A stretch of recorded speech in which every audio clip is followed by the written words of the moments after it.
Hi നമസ്കാരം. സാജി ചിലം സംവിധാനം ചെയ്ത് വിദ്യാർത്ഥ്, ശ്വേത തുടങ്ങിയവരൊക്കെ പ്രധാന കഥാപാത്രത്തിലെത്തിയ ലാന്താർ ചിത്രം ഇപ്പം തിയേറ്റർ റിലീസിന് ശേഷം ഡയറക്റ്റ്ലി OTT റിലീസിന് വന്നിട്ടുണ്ട്. ഇപ്പം നിങ്ങൾക്കും കാണാവുന്നതാണ്. ഓക്കെ, അപ്പം നമുക്ക് ഈ ലാന്താർ എന്ന് പറയുന്ന സിനിമ എങ്ങനെയുണ്ടെന്ന് നോക്കാം. ഓക്കെ, ലാന്താർ എന്ന് പറയുന്ന ചിത്രത്തിൻ്റെ പേര് ഒരു വ്യത്യസ്ത തരം പേര് കൊണ്ടാണ് ഈ ഒരു സിനിമ കാണാമെന്ന് വിചാരിച്ചത്.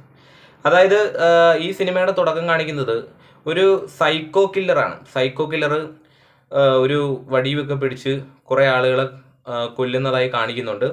ശേഷം ഇതിൻ്റെ റിയൽ സ്റ്റോറിയിലേക്ക് വരികയാണ്. സത്യം പറഞ്ഞാൽ ഈ ഒരു സിനിമ, അതായത് നമ്മൾ മലയാളത്തിലൊക്കെ കണ്ടുവരുന്ന അതേ പാറ്റേൺ തന്നെ ഫോളോ ചെയ്ത് പോകുന്ന ഒരു സിനിമയും കൂടി തന്നെ നമുക്ക് പറയാൻ സാധിക്കുകയുള്ളൂ. കൂടുതലായി അതായത് വലിയ എക്സ്പെക്ടേഷൻ ഇപ്പോൾ ഇന്ന് കാണാൻ പറ്റിയ ഒരു സിനിമയെന്നൊന്നും പറയാനില്ല.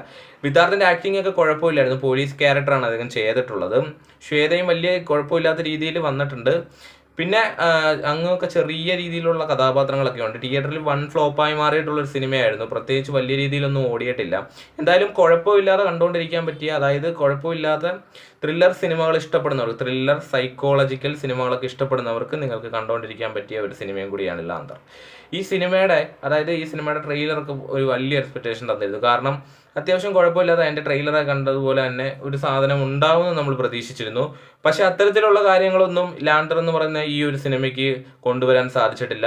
ഒരു പഴയ രീതിയിൽ നിന്നല്ലാതെ വലിയൊരു പുതുമയുള്ള കഥ എന്നും പറയാൻ സാധിക്കില്ല. ഒരു ത്രില്ലർ സാധനം എങ്ങനെ കാണാം അതുപോലെ കണ്ടിരിക്കാൻ പറ്റിയ ഒരു നൈസ് സാധനം, അല്ലാതെ പ്രത്യേകിച്ച് വലിയ രീതിയിലുള്ള കഥയും പശ്ചാത്തലമൊന്നും ഇല്ലാത്ത സിനിമയും കൂടിയാണ് ലാന്താർ. പിന്നെ ഈ ഒരു ചിത്രത്തിന് എടുത്തു പറയേണ്ട ഒരു കാര്യം മേക്കിംഗ് ഒക്കെ ആയിരുന്നു. വല്ലാത്ത രീതിയിലുള്ള BGMഉം കാര്യങ്ങളും ഒക്കെയാണ്. ഇപ്പോൾ ഈ ത്രില്ലർ സിനിമകളൊക്കെ വരുമ്പോൾ ത്രില്ലറിനകത്ത് ആഡ് ചെയ്ത് കൊണ്ടുപോകുന്ന കുറച്ച് BGMഉം കാര്യങ്ങളും ഒക്കെ ഉണ്ടല്ലോ. ആ BGMഉം കാര്യങ്ങളും ഒക്കെ നിങ്ങൾ എടുത്തു മാറ്റിക്കഴിഞ്ഞാൽ, അത്തരത്തിലുള്ള BGMഉം കാര്യങ്ങളും ഒന്നും ഇല്ലാതായി കഴിഞ്ഞാൽ ഈ സിനിമ കണ്ടുകൊണ്ടിരിക്കാൻ ഒരു കുഴപ്പമില്ലാതെ നമുക്ക് ഫീൽ ചെയ്യും. പിന്നെ ഒരു ത്രില്ലർ സൈക്കോ കില്ലറെയൊക്കെ കണ്ടിട്ട് നമുക്ക് അത്യാവശ്യം നമ്മുടെ മലയാളത്തിലെ സൈക്കോ കില്ലറെയൊക്കെ പോലെയൊക്കെ തോന്നി. അതായത് മെമ്മറീസ് സിനിമയിൽ അത് കോട്ടും സൂട്ടൊക്കെ ധരിച്ചാണ് അദ്ദേഹം കൊലയ്ക്കിറങ്ങുന്നത്. എന്തായാലും വളരെ ഒരു ഗുമ്മില്ലാത്തൊരു പടമായി പോയി.